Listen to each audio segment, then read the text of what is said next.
കള്ളു കുടിച്ചാൽ വയറ്റിൽ കിടക്കണം. അല്ല, വയറ്റിൽ കിടക്കാനാണെങ്കിൽ പിന്നെ കള്ളു കുടിക്കേണ്ട കാര്യമുണ്ടോ? സ്ഥിരം കുടിയന്മാരോടുള്ള ചോദ്യവും അവരുടെ ഉത്തരവും ഒക്കെ ഇത് തന്നെയാണ്. കള്ളു കുടിച്ചാൽ സ്വബോധം നഷ്ടപ്പെടുന്നതിനും തോന്നിയവാസം കാണിക്കുന്നതിനുമൊക്കെ ഒരു പരിധിയില്ലേ? കള്ളു കുടിച്ച് കണ്ടവന്റെ ഒക്കെ തോളിൽ കയറിയെന്നും തല്ലിയെന്നും ഒക്കെ കേട്ടിട്ടുണ്ട്. പക്ഷേ സ്വന്തം കല്യാണത്തിന് കള്ളും കുടിച്ച് കണ്ണിൽ കണ്ടവരെയൊക്കെ താലി കെട്ടിയെന്ന് ആദ്യമായിട്ട് കേൾക്കുകയാണ്. സംഭവം നടന്നത് ഇവിടെ അടുത്തൊന്നും അല്ലെങ്കിലും കേൾക്കാൻ കൗതുകമുള്ളതാണ്. വിവാഹത്തോടനുബന്ധിച്ച് ആഘോഷങ്ങളിൽ പങ്കാളികളാകുന്നത് സ്വാഭാവികമാണ്. എന്നാൽ അത് മദ്യപാനത്തിൽ കലാശിക്കുന്നത് വളരെ ഖേദകരമാണ്. ഇവിടെ സുഹൃത്തുക്കളുടെ വാക്കുകേട്ട് മദ്യപിച്ചെത്തിയ വരന് സംഭവിച്ചത് വലിയ അബദ്ധമാണ്. വിവാഹവേദിയിൽ ബോധമില്ലാതെ എത്തിയ വരൻ ആളുമാറി വരണമാല്യം അണിയിച്ചു. അവിടെയും അല്ല കേട്ടോ ടിസ്റ്റ്. വരണമാല്യം അണിയിച്ചത് ഒന്നും രണ്ടും പേർക്കല്ല, 3 പേർക്കാണ്. തുടർന്ന് വധുവിന്റെ വീട്ടുകാർ വിവാഹത്തിൽ നിന്ന് പിന്മാറുകയും ചെയ്തു.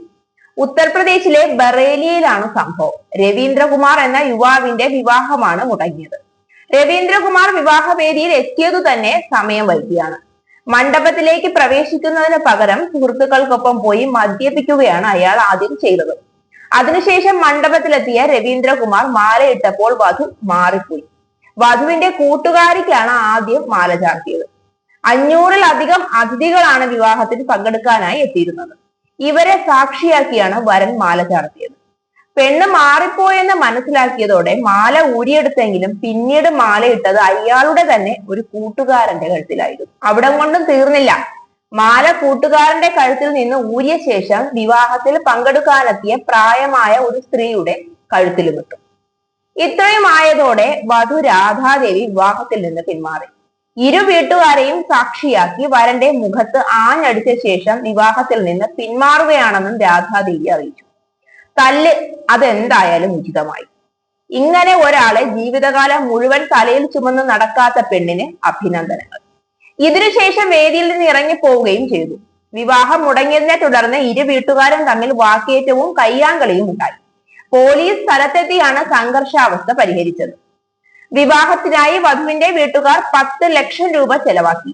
നഷ്ടപരിഹാരം ആവശ്യപ്പെട്ട് വധുവിന്റെ സഹോദരൻ പോലീസിൽ പരാതി നൽകുകയും ചെയ്തു.